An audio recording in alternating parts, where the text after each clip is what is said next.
किसान भाइयों, धान की डीएसआर विधि से बिजाई करने के लिए टॉप 5 वैरायटी आपको बताऊंगा। डीएसआर यानी कि डायरेक्ट सीडेड राइस, यानी कि धान की सीधी बिजाई, गेहूं की तरह बिजाई अगर आपको करनी है तो 5 वैरायटियां कौन सी हैं जो बढ़िया पैदावार दे सकती हैं आपको। बढ़िया जर्मिनेशन होएगा, बढ़िया पैदावार होगी, उसमें खरपतवार को भी कंट्रोल कर सकते हैं। खरपतवार नाशक दवाई का भी कुछ वैरायटियों में स्प्रे कर सकते हैं, जिससे केवल वो वैरायटी बचेगी, बाकी का सारा घास खत्म हो जाएगा। अगर और कोई वैरायटी धान की उगी हुई है जिसको चोबा बोलते हैं या फिर न्यामड़ जीरी बोलते हैं, तो वो सारा खत्म हो जाएगा एक ही स्प्रे से। तो इस प्रकार की वैरायटी भी आपको बताऊंगा और टॉप 5 वैरायटी कुल मिलाकर भाई डीएसआर के लिए आपको बताऊंगा। इस वीडियो में सामने 14 वैरायटियां लगा रखी हैं, इनमें से 5 वैरायटियां आपको डीएसआर के लिए बताने वाला हूं। उससे पहले मैं आपको बता देता हूं कि धान की सीधी बिजाई का सही टाइम क्या है, खरपतवार को कंट्रोल कैसे कर सकते हैं, ये चीजें थोड़ा सा आपको समझा देता हूं। पहले अगर आप धान की डीएसआर विधि से बिजाई करने वाले हो तो 2 तरीके हो सकते हैं। या तो आप पहले पानी लगाकर पलेवा करके उसके बाद में उस पर हैरो चलाकर जुताई वगैरह करके पाटा लगाकर बिजाई कर सकते हो, गेहूं की तरह बिल्कुल। दूसरा तरीका है पहले आप सूखे में बिजाई कर दो और ऊपर से पानी लगा दो, ठीक है। तो ये दूसरा तरीका है। दोनों तरीकों से आप बिजाई कर सकते हो। जहां पर भारी मिट्टी है, भारी जमीन है, काली मिट्टी है बिल्कुल, वहां पर पहले पानी लगाकर आप पलेवा करके ऊपर से बिजाई कर सकते हो। जहां पर हल्की मिट्टी है तो आपको पहले सूखे में बिजाई करनी है, ऊपर से पानी लगा देना है, तो आपका वहां पर बढ़िया वेरी गुड जर्मिनेशन आएगा भाई, नो डाउट। तो ये 2 तरीके हो सकते हैं। बिजाई करते टाइम पर आपको बीज उपचार जरूर कर लेना है। 2 ग्राम आपको बाविस्टिन लेनी है और 1 ml आपको लेनी है क्लोरोपाइरीफॉस। दोनों से बीज को उपचारित करके आपको भाई बिजाई करनी है। ये मात्रा मैंने 1 किलोग्राम बीज के हिसाब से आपको बताई है। बिजाई कैसे करनी है, लाइन से लाइन के बीच की दूरी रखनी है 8 से 9 सेंटीमीटर और गहराई आपको रखनी है भाई 1 से 1.5 इंच। सही बढ़िया रहती है, ऊपर मिट्टी आ जाए बीज के तो बढ़िया जर्मिनेट होगा, बीज बढ़िया उग जाएगा।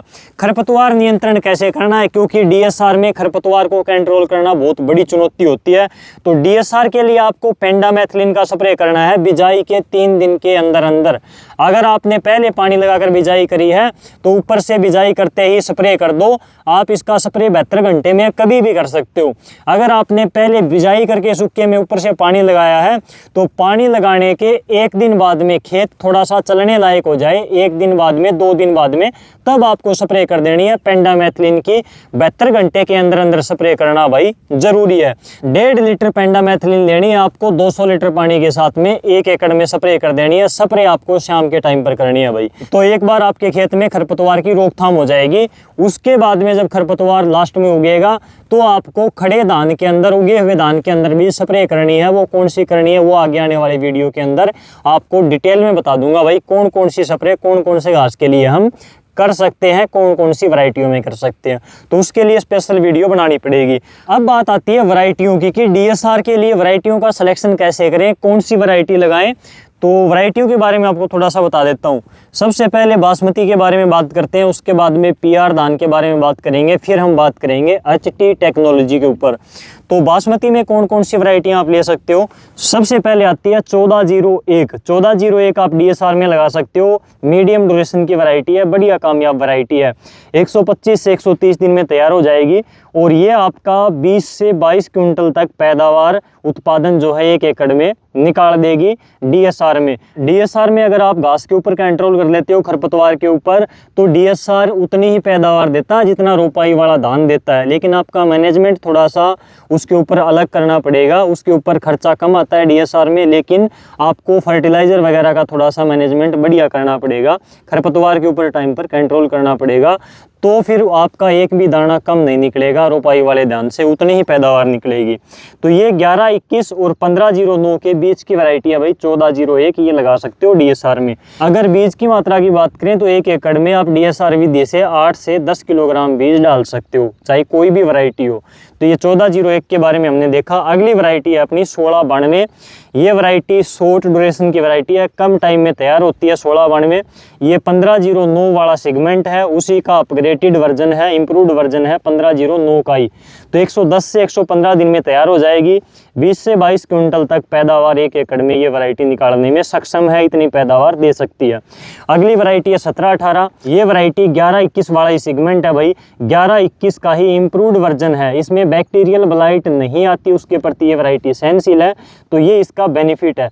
135 से 138 दिन में तैयार हो जाती है, टाइम थोड़ा सा ये ज़्यादा लेती है तैयार होने में, और 18 से 20 क्विंटल प्रति एकड़ तक पैदावार ये वैरायटी देती है। अगली वैरायटी है अपनी PR की, परमल धान की, और परमल धान में PR 126 टॉप के ऊपर आता है भाई। नंबर 1 वैरायटी इसको मानते हैं। PR 126 एक तरफा बिकती है, नो डाउट 126 आप लगा सकते हो। कम टाइम की वैरायटी है, PR 126 शॉर्ट ड्यूरेशन की है, 120 दिन के आसपास तैयार हो जाती है। 120 से 125 दिन के बीच में आप मान सकते हो कि ये तैयार हो जाएगी, और ये वैरायटी आपका 30 से 32 क्विंटल तक भी पैदावार देने में सक्षम है, अच्छी पैदावार निकालती है।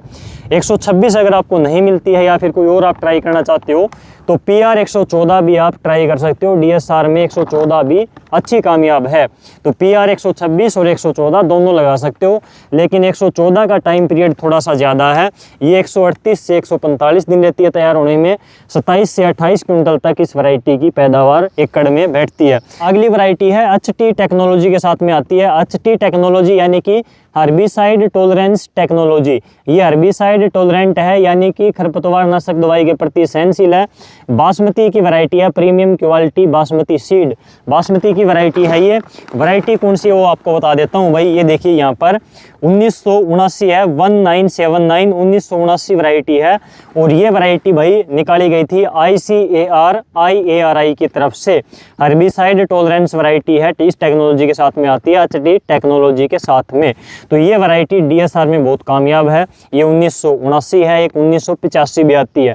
इन वैरायटियों में ज़्यादा फर्क नहीं है, तो कौन सी भी एक लगा सकते हो, बल्कि 1979 वैरायटी मेरे हिसाब से ज़्यादा बढ़िया रहेगी, इसकी डिमांड भी ज़्यादा है, तो ये वैरायटी आप लगा सकते हो। DSR में ये आपने बिजाई कर दी तो स्टार्टिंग में आपने मान लीजिए पेंडामेथिलिन का स्प्रे कर दिया तो घास एक बार उगेगा नहीं, बाद में कोई खरपतवार उगता है तो इसके ऊपर आप दूसरे खरपतवार नाशक दवाई का स्प्रे कर सकते हो। कौन सी का करना है वो आपको आने वाले टाइम में बता देंगे अगली वीडियो में, जिसमें खरपतवार नाशक के ऊपर हम डिटेल में बात करेंगे।